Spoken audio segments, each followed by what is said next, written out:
Hello everyone, it's Jamal Thomas. Welcome to the Progressive Soapbox. So I am seeing green, so I am going to take it that I am up. Let me check my mic volume. System switching between vids. And my mic volume is on point. Good. So I wanted to talk about the book about Donald Trump, the behind the scenes book about Donald Trump by Michael Wolff. Fire and the Fury. Fire and the Fury. So I thought I would read an article, but Michael Wolff is doing interviews, so I'm going to let him talk about his book, and we can talk about it.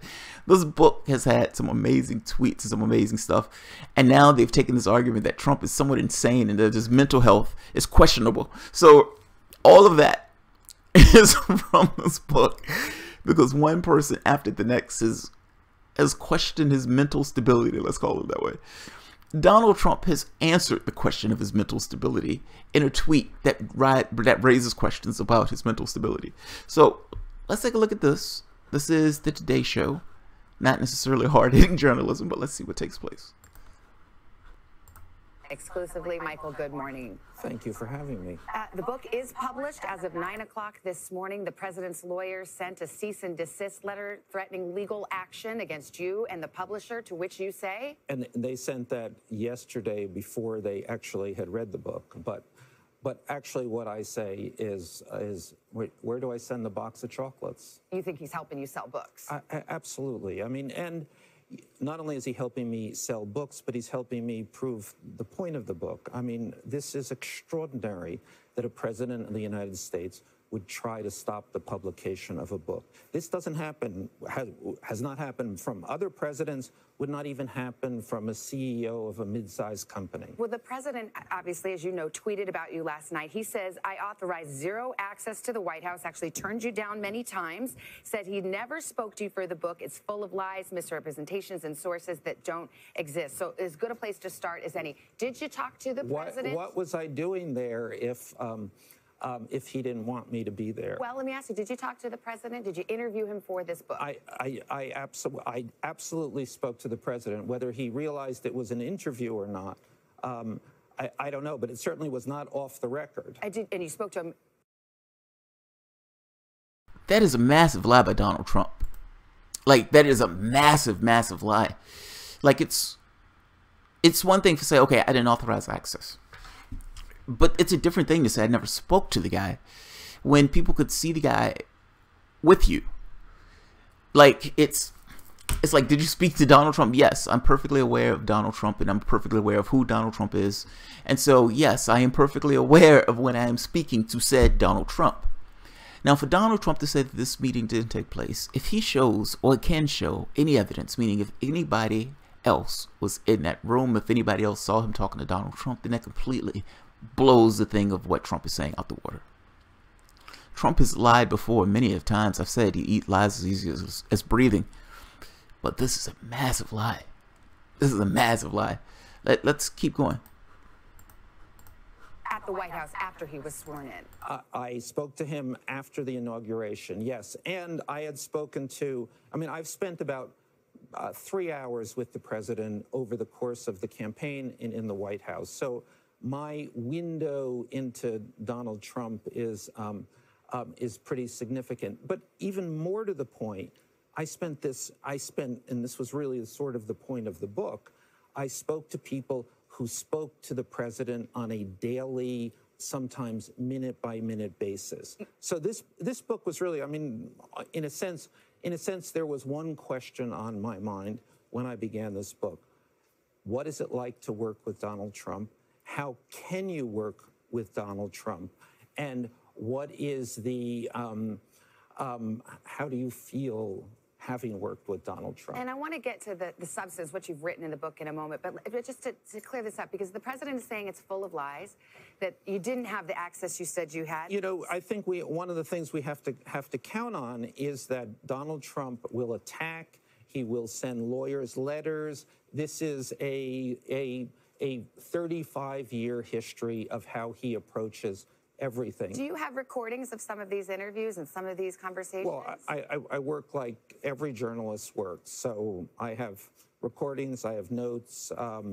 I am certainly and absolutely in every way comfortable with everything I've reported in this book. Would you release any of those recordings since your credibility is being questioned? My credibility is being questioned by a man who has less credibility than perhaps anyone who has ever walked on Earth at this point. Before I leave. He's right by that, by the way. When Donald Trump comes out and say, I had the biggest crowd ever. I had the biggest crowd ever. Well, that was a lie. That was a magnificent lie. It's like you won the presidency by one of the lowest totals I think we had in modern president races. So that was a monstrous, magnificent lie. This guy comes out with a book, having access to Trump and having access to Trump's insiders. And Trump's response is, I never talked to the guy. I never gave that guy access. I don't know who the guy is. That book's full of lies. Now, the question is, like he says, who do you believe? Do you believe Donald Trump? Or do you believe the reporter that they actually did have access to Donald Trump? I believe the reporter. The guy's right. Donald Trump has no credibility at this point at all. So let's keep going.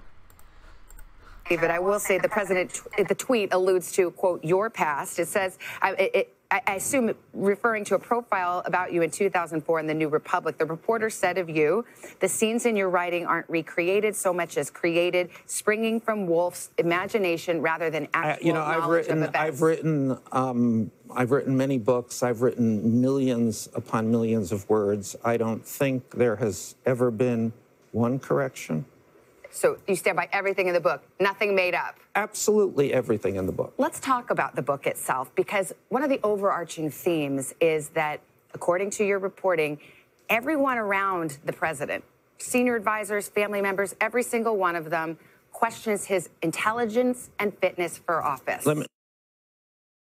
Now, I gotta be honest, I'm not shocked by that. I mean, come on.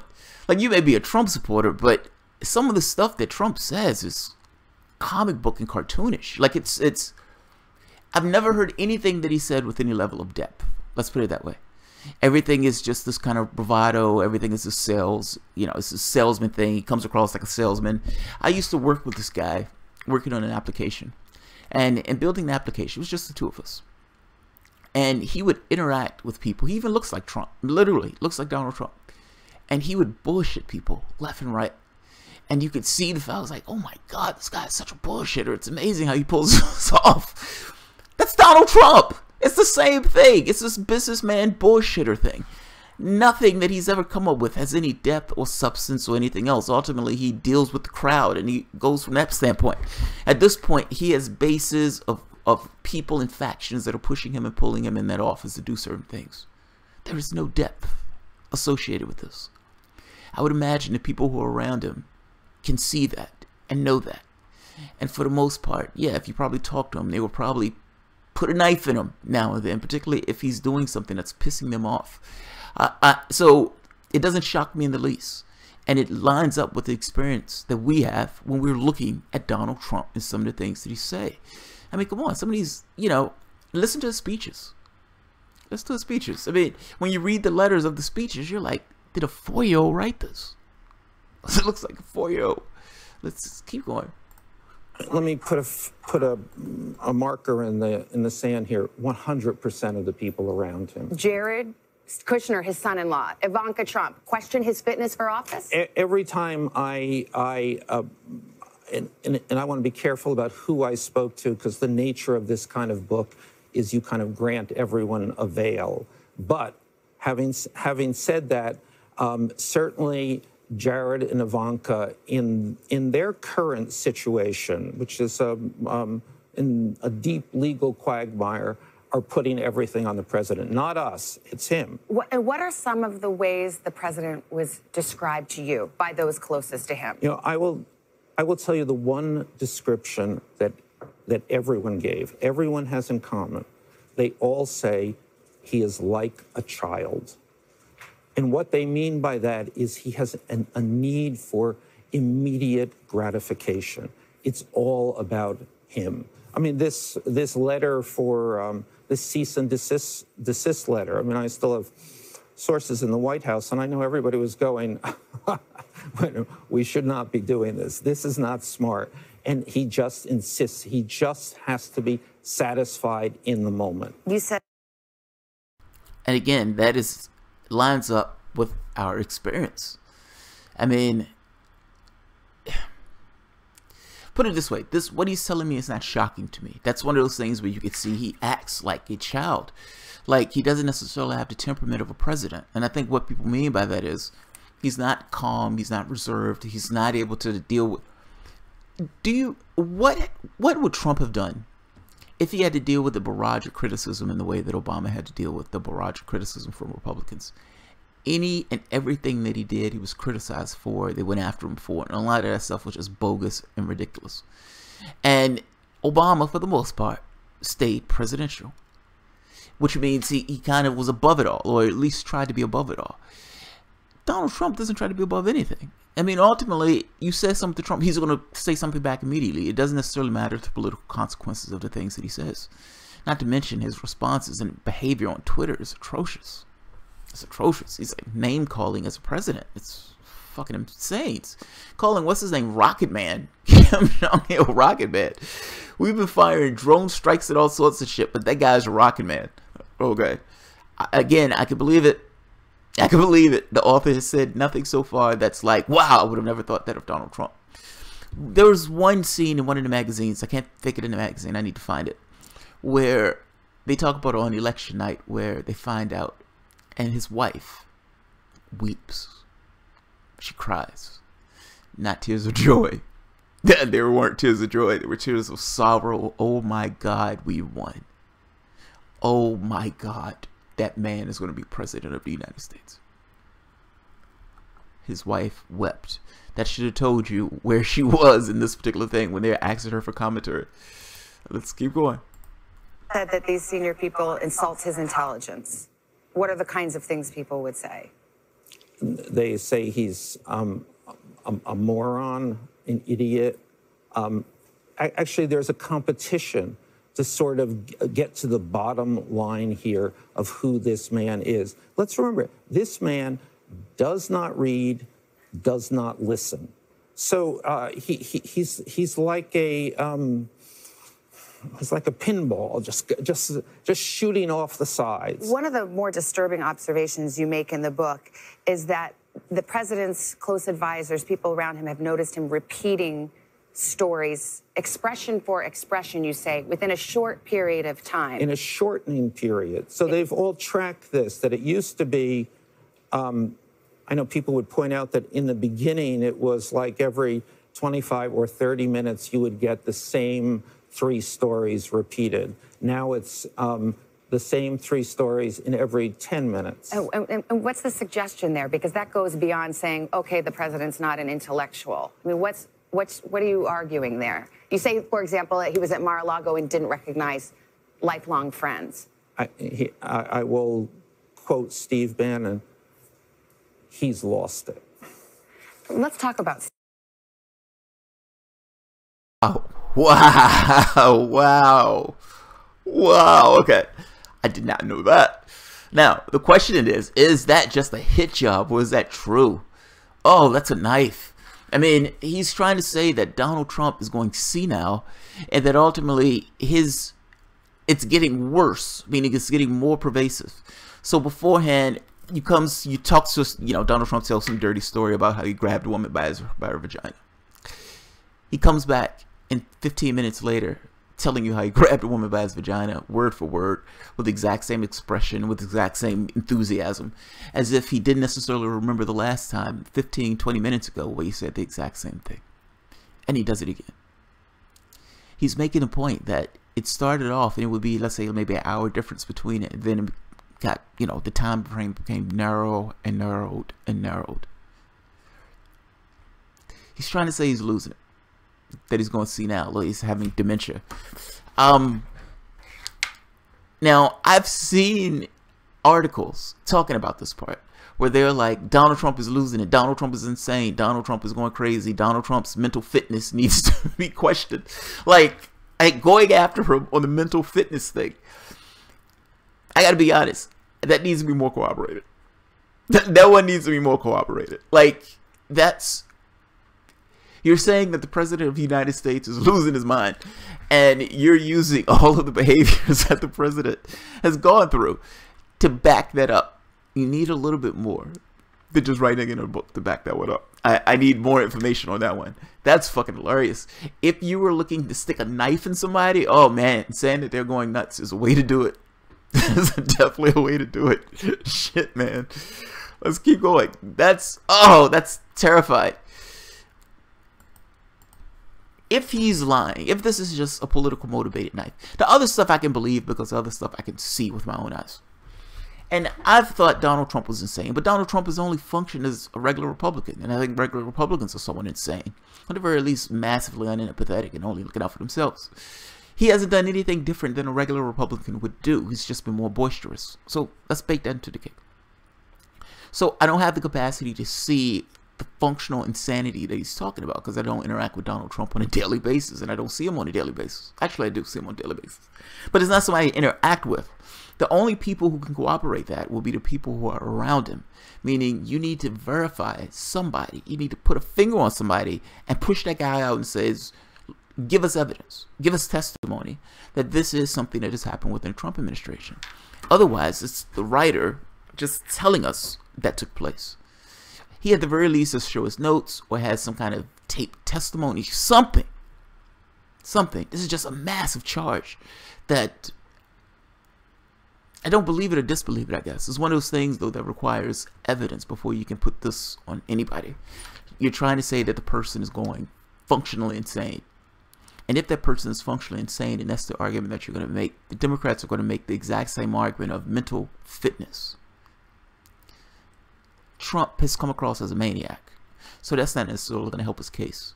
But how he's coming across as a maniac is not necessarily indicative that he's losing his goddamn mind. I think all Republicans are losing their mind, at least in the way that they function with the social fabric. Yeah, that one needs a little bit more cooperation. Now, that being said, Democrats are not going to care about the cooperation. Whether you're talking about Democrats in Congress or Democratic voters, they're not going to care. They're going to say, I don't like him, I hate his guts. Yes, I agree with you that I think he's crazy, and they're going to line up behind that idea of we think he's crazy, we think he is losing his mind, and the president cannot be crazy. And then they're going to put in Pence. And Pence is going to be one of the most efficient Republican presidents that you've ever seen in your life because they love Mike Pence. I love him. The things that Donald Trump is a bumbling idiot. This book makes that extraordinarily clear, but that was something that you knew in advance.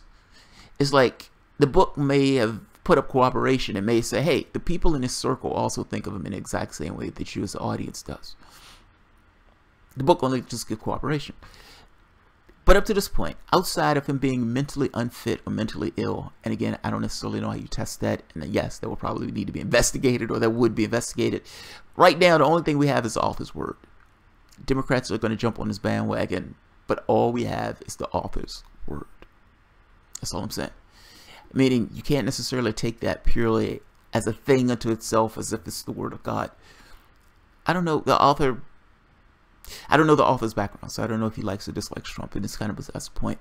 This book is somewhat of a hit piece. Now, the book may be true.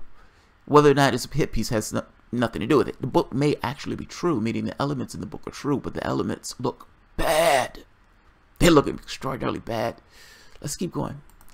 I wanted him to talk about his own book. So. Steve Bannon, because here's somebody who was on the record with you, made some pretty bold assertions, as you mentioned, has disparaged the president, and yet now in the last couple of days says he's a great man and nothing can separate us. What's Bannon doing here? I want to make one. I mean, the president has tried to put this book is about Steve Bannon. So let me say very forthrightly, this book is not about Steve Bannon. This book is about Donald Trump. As for Steve Bannon, and I spoke to Steve as I spoke to many people throughout the length of the reporting here, and really saw a transformation, not only of Steve, but of everyone. But Steve, in a way, is most vivid, or his language is the most vivid. And the transformation was, you know, we thought this presidency could work. We thought Donald Trump is an interesting, unique character, and we might be able to do something here. And they saw him over that time come to the conclusion he cannot do this job. I am out of.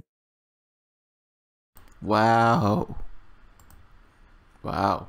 I mean, now keep in mind, Bannon was supposed to be the brain trust behind the whole Trump thing, and I have to admit, some of Bannon's quotes were rough. I mean, he said that a meeting in the tower was with that Russian woman was treasonous. It was treasonous. Not to mention, Bannon said some other disparaging things that Donald Trump didn't particularly like. Donald Trump said when Bannon was fired, he lost his mind. So again, Trump has been fired back. Yeah, Bannon said some rough stuff. And for Bannon to be that close to Trump, of course, that's the thing that they're going to tout, because, you know, everybody likes the guy who's close to the person that you like. Everybody wants somebody that dislikes. So, Jesus Christ, I can't say it. Everybody likes the person who's on the other side to talk about or talk against the side that you yourself don't like. So it's like, if there's a Republican that comes out and saying something bad about the Republican Party, Democrats say, hey, look at this guy. This Republican is saying other bad things about the party. If Democrats, same thing. Look at this Democrat. That one of the things that they have on Fox News, they would have somebody who's African-American bashing other African-Americans. So you have these older whites looking at Fox News saying, yes, I knew it. I knew it. Even somebody on their side says it. Yeah, everybody likes somebody on somebody else's side to bash them. That's why they were making such a big deal about Bannon. Now, usually the news and the media don't give two shits about Steve Bannon. But in this case, Bannon is like the word of God. Bannon said this about Donald Trump. Oh, look, I mean, even Bannon says this about Donald Trump. Bannon was close to Donald Trump. So if Bannon is saying about Donald Trump, it has to be absolutely true and completely true. And they've used this as something to hit Donald Trump over the head with, lavishing and bathing in the things that Steve Bannon has said against Donald Trump. Let's keep going. They're almost done. Let's keep going. Of time, but your former editor at Vanity Fair, Graydon Carter, said he wasn't surprised you'd written this explosive book. He was surprised they let you in the door at the White House. Are you surprised?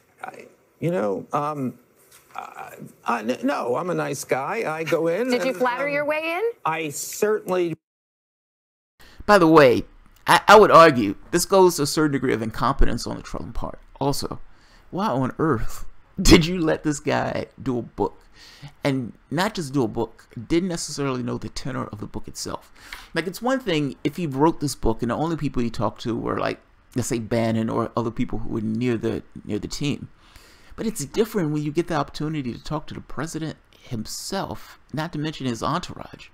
And all of these guys are putting one knife after the next in the president. Just... I mean, each one putting a knife in, different size, different blade type, but a knife nonetheless. And this guy was right there writing it all down. What you said? What you said? Yeah, he sleeps, no underwear. Yeah, okay. He grabs by the puss. Oh, okay, yeah, just writing it all down. Writing it all down. Like a fly on the wall. And then when he finally gets, he probably was so excited when he got back home. He's like, they talked to me. They told me all these things. I'm gonna write a book. I'm gonna put a knife in him like nobody's ever seen in my life. Now look, and I'm joking with this a little bit, but everything in the book could be true. Like, in the same way that that person wrote the book Shattered about what went on in the Hillary Clinton campaign, the foibles and the fuck ups and just the bad incompetence, the level of well, what's the word I'm looking for? This belief that it was hers, if that makes sense. Like, not that it was up for grabs, but ultimately that it was hers. Well, not so much. And when they're talking about Shattered, they're talking about all the people that full well lived in that bubble that believed that she was going to blow Trump out the water. Not so much. It also goes behind and tells you all of the negative or weird, well, a lot of the negative and weird stuff that went on, including people who were close to Hillary giving commentary that was somewhat unflattering to the person themselves. This book about Donald Trump is not a new phenomenon. The book also took place with Hillary Clinton. The only difference with this book, I think, is it is brutal. It is brutal. What I've read in regards to the excerpts that have been posted have been brutal. Let's keep going. I mean, but said what was ever necessary to get the story. Michael Wolff, thank you for being here. Again, the book is called Fire and Fury. We should mention Michael's going to be Chuck Todd's exclusive guest. Hello today. So I wanted him to explain his own book.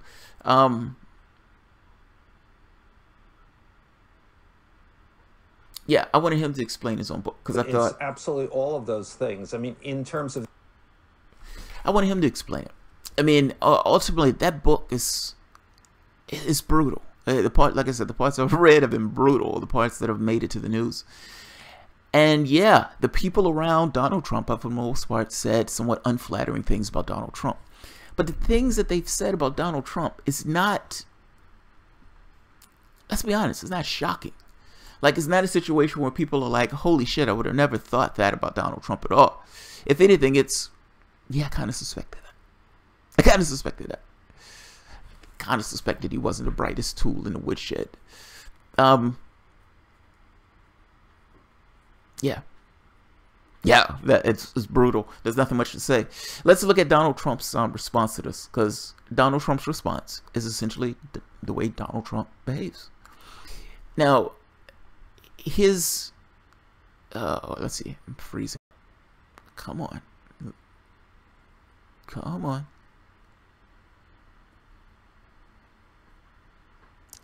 I may have to end this one a little bit early. My signal is going dead.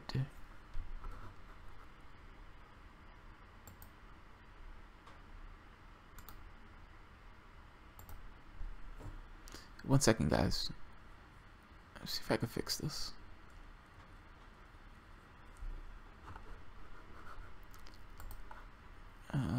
Let's try one more thing.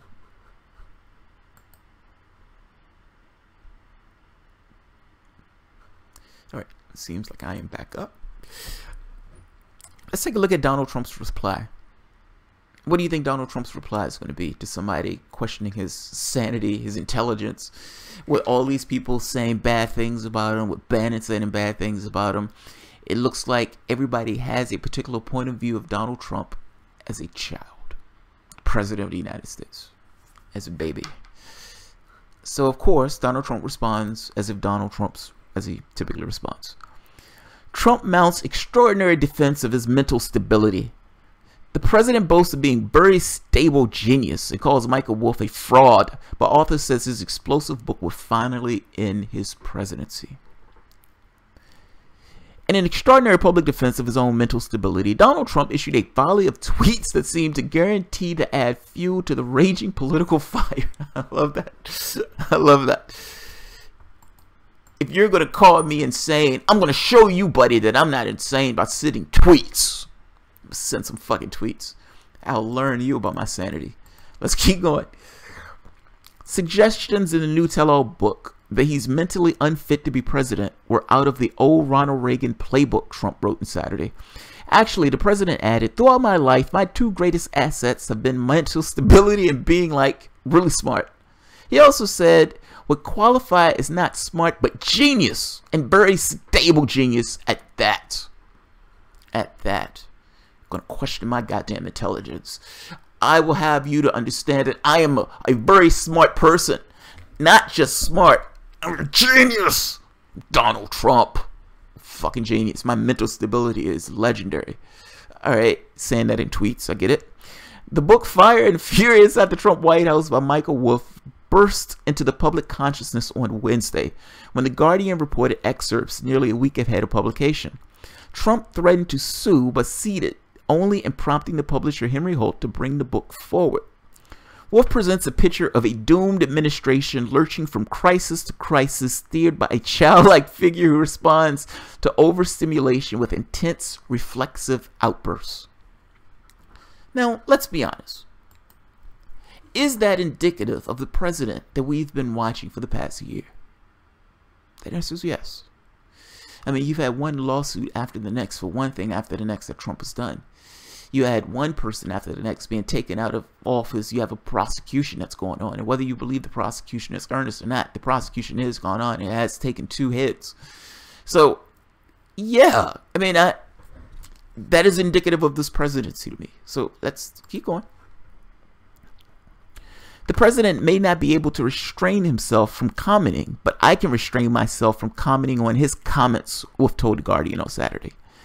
At a lunchtime press conference on Camp David, the president was asked why he tweeted. In a characteristic free-willing answer, he said, "Only because I went to the best colleges and colleges, or best colleges or college. I had a situation where I was a very excellent student, came out, made billions and billions of dollars because one of the top business people. Went to television and for 10 years with tremendous success, as you probably have heard. Ran for president one time and won. In fact, in 1999, Trump mounted a first run for the White House when he sought the nomination of the Reform Party." The president continued, referring to Wolff, "And then I hear this guy that does not know me, doesn't know me at all. By the way, did not interview me for he said he interviewed me for 3 hours in the White House. It didn't exist, okay? Is this his imagination? It's his imagination." Trump called Wolff a fraud in his book, A Work of Fiction, and complained about the United States libel laws, which he threatened to challenge. Now that part is terrifying. That part is terrifying. Meaning Donald Trump doesn't like things written about him, and he wants to be able to say that, hey, this guy's writing something that's untrue, and I can now prosecute him for writing that book. If he goes after the libel laws, the reason he's going after those laws is to make it more difficult for people to be honest in the work that they do. He wants to use lawsuits to intimidate people, and if the libel laws were weakened, he'll be able to use those lawsuits more effectively. So, just be aware. Don't let him anywhere near those laws. Let's see. The White House Chief of Staff, John Kelly, told the White House pool of reporters that the president tweeted to get around the filter of the media. Trump had, not at all, seemed angry on Friday or Saturday, Kelly said, adding that the president had watched the Hugh Jackman movie The Greatest Showman about the hoaxer and the politician B.T. Barnum with the lawmakers and others. Before Trump's tweets, Wolff spoke to the BBC. He said, "I think one of the interesting effects of this book so far is a very clear emperor has no clothes effect. Suddenly, everywhere people are going, oh my God, it's true, he has no clothes. That's the background to the perception and the understanding that will finally end this presidency." I'm skeptical, man. I'm skeptical. And not just skeptical. Do you really want Pence in that office? Do you really want Pence in that office? I think that's the point. I mean, if you want to use Donald Trump as a punching bag for the next 3 years, then use him as a punching bag for the next 3 years. If he's going to lurch from crisis to crisis, use the crisis to your own advantages. Putting Mike Pence in that office destroys all of that. I'm sorry, destroys all of that. Like, I get this feeling that Mike Pence gets in that office and he just slides into a slot. You have Republican House or Republican Senate. And you would now have a president that is perfectly okay with working with that Republican House and Senate in order to get and affect the will of the Republican Party. Mike Pence is the establishment in this case. And all those guys who are in Congress will be perfectly willing to do whatever Mike Pence is trying to put on the agenda. This friction that you have between Trump and the other Republicans, that will go away. In the same way that Trump was able to rally people around this kind of tax reform, even though they don't necessarily like Trump, they're investors. The people who gave them cash to get elected wanted that money back. Meaning, we've paid you all of this money in your campaigns. You're going to do something for us and give us back the $5 trillion or $5 trillion. So, yeah, they can agree on that because for the most part, all of them are plutocrats. But on the other stuff, Mike Pence, do you really want somebody who's more effective, less incompetent, and for the most part, will get along with the Republican House and the Republican Senate far better than Trump ever could? Trump is a wild card, but Trump is also the worst face on the presidency that you would ever get. And if you're looking for something to change, or some level of revolution, or some level of getting people active and engaged into the political process, the worst face is the best face. The 25th Amendment of the United States Constitution provides for the removal of a president if a majority of the cabinet and vice presidents agree. In Wolff's book, the then White House strategist Steve Bannon refers to Vice President Mike Pence as our fallback guy. Pence stood to Trump's right at Camp David, his gaze rarely leaving the president. It's like he loves the man so much that he could never take his eyes off of him. I wouldn't be surprised if Trump told him. Have you guys seen that one with Chris Christie, right? Where Chris Christie standing behind Trump looking like a fucking maniac and just being shamed. It's like this guy's being cuckolded by Donald Trump. And he's just standing back there staring at Trump's head as if Trump told him, look, Christie, you better look at me at all times when I'm on the stage, goddammit. If I find out that you weren't looking at me for one moment, there will be hell to pay. And Chris Christie dutifully stared at the back of Trump's head for an hour. Or some length of ridiculous length of time. Did Mike Pence get the same speech? Did Mike Pence get the same speech? You better stare at me at all times. You better worship my fucking existence of Donald Trump. I don't know if Donald Trump gave that speech. I'm just joking. No, I'm joking. Brandy Lee, an assistant clinical professor at Yale School of Medicine, briefed a dozen members of Congress last month on Trump's behavior. Wow! At the end of the week that began with Trump taunting North Korea over the size of his nuclear button, Lee told Guardian the danger has become imminent. 57 House Democrats have signed on to a bill to establish an oversight commission to determine if the president is mentally or physically fit. We need this legislation quite apart from the Trump administration, Jamie Raskin, a Democrat from Maryland and the author of the bill, told The Guardian. They are going at this angle that Trump is mentally unstable. And because he's mentally unstable, we have the capacity to take him out of this office using the 25th Amendment. That's amazing. I mean, that being said, he's talking about the size of his nuclear button. What the fuck are you talking about the size of your nuclear button? This is kind of what I mean. This is somewhat childish behavior. I have a bigger nuclear button than you, buddy. My nuclear button is bigger than yours. Okay. Okay. And are we really at the point where we're jousting about nuclear weapons? Is this really what we want the president to be doing with his time? The attacks that are used on Donald Trump are inspired by Donald Trump. It is important to understand that. When Donald Trump said he wants to be more conciliatory towards Russia, well, he was being earnest on that. Now, whatever Trump's ties to Russia, I don't believe the Russiagate nonsense. He may have financial ties with Russia, but whatever the ties with Russia, he wanted to be conciliatory towards Vladimir Putin. That is a good thing. That is not a bad thing. Democrats took that and politicized it and made it into somewhat of a bad thing, as if he was working with Vladimir Putin to undermine American democracy or undermine America. But understand, that attack was based purely on the situation, the factors on the ground. Donald Trump is okay with Putin. The Democratic Party wants to use this kind of red bait Russian menace in order to draw up this kind of thing of Trump and Russia. And off to the races we go. It takes a life of its own. The media jumps on board. No evidence. They've shown nothing to demonstrate that Trump colluded with Russia, and yet they've talked about this for over a year now. This was all created, displayed in the book Shattered, this thing of Clinton losing, all these people crying about her losing, and she says, it wasn't me that lost, it was Comey and Trump and Russia. Russia got into it, and you need to get across this to everybody so everybody understands that it wasn't me that lost, it was because of Russia. Trump was colluding with Russia. And off to the races. We have a dossier that was paid for by the Clinton Foundation that was used as a pretext in order to open up an investigation. It's fucking amazing. But here we are. Now, a book comes out. Trump acts like a fucking maniac in one situation after the next. And they say, this guy does not look presidential. You have a whole host of people that just hate his guts and is just looking for any pretext at all to take him out that office. If you can get Republicans on board for thinking that this guy's a maniac, I would wager that those Republicans will prefer Mike Pence in that office.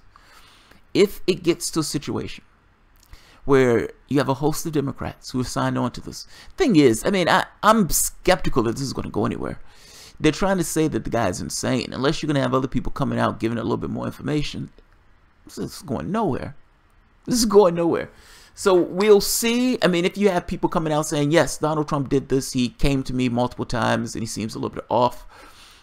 If you can prove it in some way. But right now you have no proof of anything.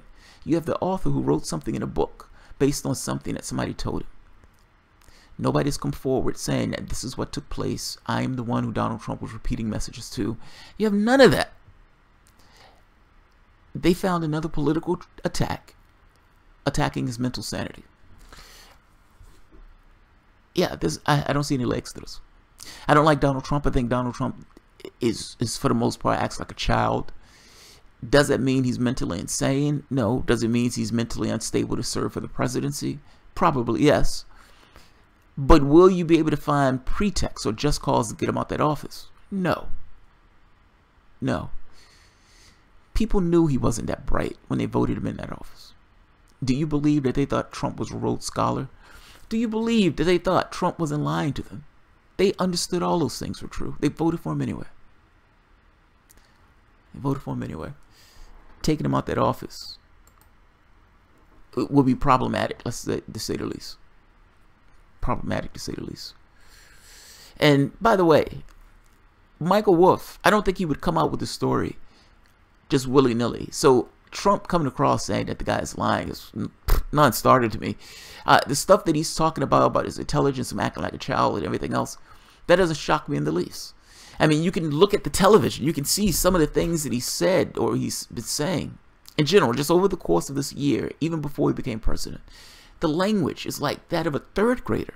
The behavior is that of a child. So I'm not shocked by the things that are said in the book. I guess I'm making this point that the mental stability argument is a larger argument. That's something that needs to be substantiated. That's all I mean. All right, so let's see. We have people here this early in the morning. Wow, yeah, we have people this early in the morning. Pet hacker, copter force, I think is being used as a distraction while they do something they don't want to do, the American public to focus on. Space Cyber, read first page of Wolff writes this book is how he interprets findings. Let's see.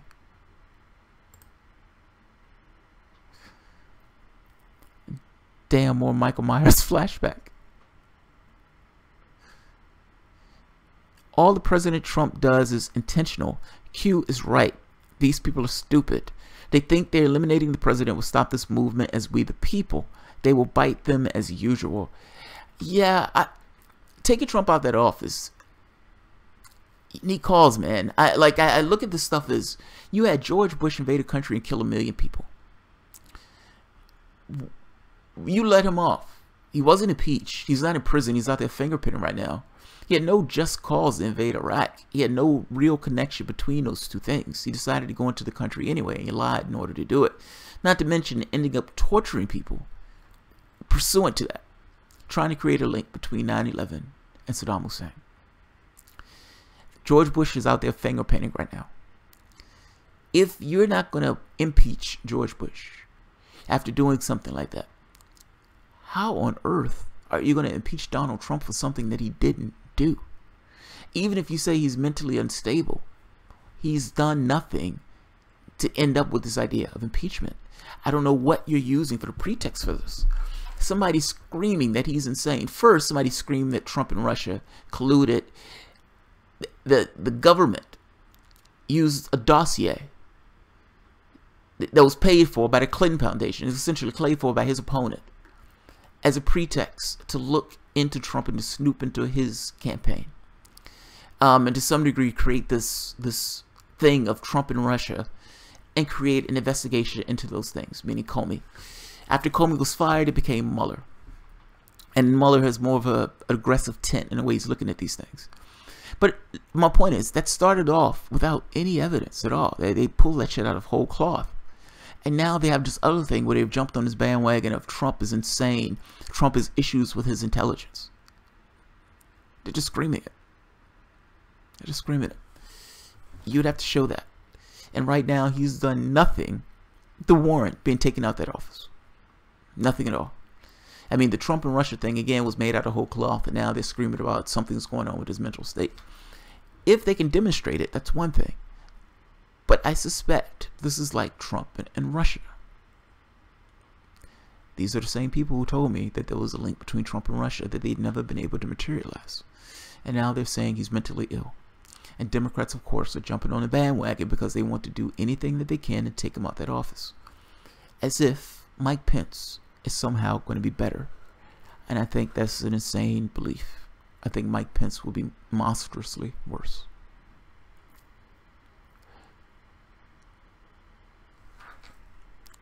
this book is not going to end anything. Now, I don't believe it either, Pat Hacker. Copter Force. I don't see why I would, Pat. Yeah, I don't believe it. John Crab 67. Losing it or not, I will always be glad that Trump beat Hillary, and I voted for Joe Stein and will certainly vote green again. John Crab 67 agreed. I didn't want him to win, but god damn it, it felt good to see her lose. That's probably the best way to put it. Yeah. The whole team is like a rattlesnake pit. That's funny. A rattlesnake pit or school of piranhas might be good to kill off some of the buffalo like Hillary Clinton, sure, but as soon as the mindless, selfish animals don't have anything better to do, they turn on. Oh, you're saying they turn on Trump. I think he was... Look, I think it's like anything else. You're family to this guy. You work with this guy. You've gone beyond the capacity of just being family. Now you guys are working in close coordination, meaning each person has their own things that they are trying to accomplish. And the focal point to this is Donald Trump. He's president.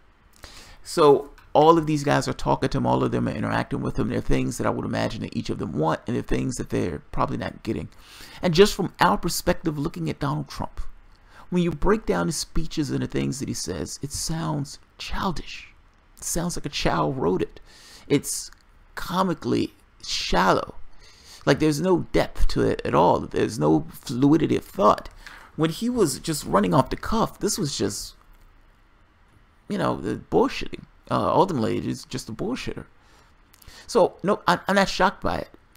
And if that is true, meaning for the most part, if he does function like a child, then you can imagine that there's people around him will be annoyed by that. So I'm not shocked. I don't think it's crazy for him to be able to get these commentaries from the people who are around him, particularly if he said, look, I'll give some level of anonymity to what's going on. I don't think it's we just pull the knives out to put a knife in him. I think it's we get annoyed by working with him. And yes, he does function like he's a goddamn child. Yeah, I don't know if this is them turning on him in this way. I think this is probably just how they felt about him, which, to be honest, might even be worse. Yeah, it might even be worse. Space Cyber Jamal, this is all confirmation bias. The book is a money grab and doctors is unethical. Have same scrutiny that you apply to Russian narrative and DNC corruption. Yes and no. So yes and no. You could say it's confirmation bias. That's a fair argument. But is it true? Like based on your own experience, based on the things that you yourself have seen. The first question is, did Michael Wolff talk to Donald Trump? And the odds are yes. The odds are absolutely yes. Did he talk to Bannon? The answer is yes. Did Bannon say those things? The answer is yes. How's that confirmation bias? I mean, ultimately, if he had access to the person he was talking about, if the things in the book took place in the way that he talked about, if those people said those things in the book in the ways that he talked about, then how's the confirmation bias? He's a journalist who is a fly on the wall taking notes and writing down information about what took place. The mental stability part, I agree with you. That's more heft. That's heavier.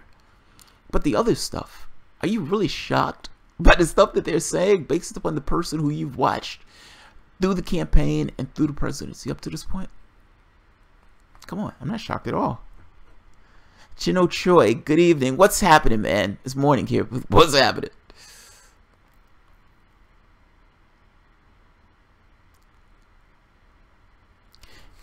General Choi, Hillary Clinton is refusing to retire from politics because she plans to run again in 2020. Hillary will lose to Donald Trump for a second time. There is no way she's running in 2020. There is no way. There is no way. Oh, man, shoot me in the face. There is no way. General Choi, Michael Wolff book will make a lot of money from the entertaining book. Yeah, it's gossip. It's a gossip column. That's all it is. You know, this person said this about Donald Trump. Let's talk about this person who's close to Donald Trump putting a knife in Donald Trump. That's all it is. That's all it is. Like, the thing that's so over the top, I think, is a mental challenge. Because if that's true, that's a whole different animal. But putting it in a book in that way forces people to ask those questions, which is why I'm like, oh man, that's a rough one. That's a rough one. And you have to substantiate something like that. So, yeah. Nothing wrong with finger painting. My phone is fucked. Microsoft technical support. No, there's nothing wrong with finger painting. I'm making a point that this guy has killed 1 million people and created the pretext for something like ISIS. and was torturing all of this, being against the law, the president of the United States lying this country into a war that gets, what, 4,000 Americans killed and 1 million Iraqis killed. Why is he finger painting? Him and Tony Blair should have been put under a prison. Should have been put under a fucking prison. That's my point. There's nothing wrong with finger painting. I don't care who finger paints. I'm making the point that he should not be finger painting, or at the very least not finger painting in the open air. He should be in a dungeon somewhere. You shouldn't get to murder that many people and destabilize a region to that degree and still get to walk around like everybody else. Jen Ochoa, Donald Trump will bluff his way through this manufactured crisis. Well, he bluffs his way through everything else. I mean, he's jumped the shark. Not this guy's framing this wrong, but this guy never talked to me. That's, if you're trying to make a case that you're functionally insane, and you're just saying, I never talked to this person, and if they find one picture with you sitting by this guy, you're fucked. Now, as Donald Trump, your credibility is already at nil. Even people who support you acknowledge that you lie flamboyantly. But if what you're saying is true, meaning if what you're saying is proven to be false, that I don't know this guy's never come to me, I never said this guy had access to me, and if they find one picture, if they find multiple people saying, yes, he was here, yes, he was talking to us, then it makes it more likely that the things that are in this book are true. And the mental stability argument will be used as a club to beat you over the head with, saying that either Donald Trump didn't know that this guy was there, or Donald Trump just lied through his teeth. Now, you've lied through your teeth often, but this will be such a magnificent lie because this particular guy would have had access to you.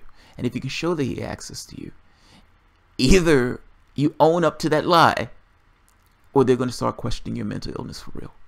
And I suspect they're not even going to say that you're lying. They're going to just say you're mentally insane and push that angle. Now, whether they can push that angle or not is, who knows? They're going to do it because they can use any brick and hammer that they can find and hit you over the head with. So if you're conciliatory towards Russia, oh, he's a Russian plant, Putin's, butt buddy. And in this case, Donald Trump is functionally insane. And Donald Trump is either lying about this or he's insane. It's either way, he needs a psych evaluation as president. We need somebody to oversee his behavior because we can't trust him and he's insane. They're going to use whatever club they can get their hands on. So, yeah, I'm not shocked by it at all. But him lying about it is, he needs Bannon back. He needs Bannon back. Bannon is better at the politics. I don't think Bannon would have told him to lie to this degree. Bannon would have just said, look, you need to dispel this. Just say that you didn't give this guy access and make something else up that just says this guy spinning a narrative that's, not necessarily true. But the outright lie and say, I don't know this guy's never talked to me, etc., etc., etc. That's not the way to deal with it. That is not the way to deal with it. Space Cyber, also I believe Wolff interviewed Trump for a magazine years back. He might have. But Wolff clearly doesn't believe Trump needs to be in this office. Like, he's clearly in this thing of, this guy needs to be taken out of his seat. So, yeah, there's going to be a certain tint in the way that he wrote the book if he thinks that this guy needs to be taken out of that office. He's he's terrifying to put a child in the office of the president of the United States. So, yeah. Alright guys, I am going to end this. Fetterman Tick will be unbeatable. Alright, yeah, I'm going to end this early. You guys have an awesome Sunday. And I will see you guys either later tonight or tomorrow. So, you guys have a good one. Thanks everyone. Oh, by the way, you can... I'm going to probably be saying this a little bit more now. My wife is making this point of... there's nothing wrong with making the case for Patreon or Super Cash. So, if you guys enjoyed the content, feel free to share, like, and subscribe. And of course, you can always support through Super Cash, Super Chat, Super Cash. I think it's Super Cash, or Patreon. Thanks, guys.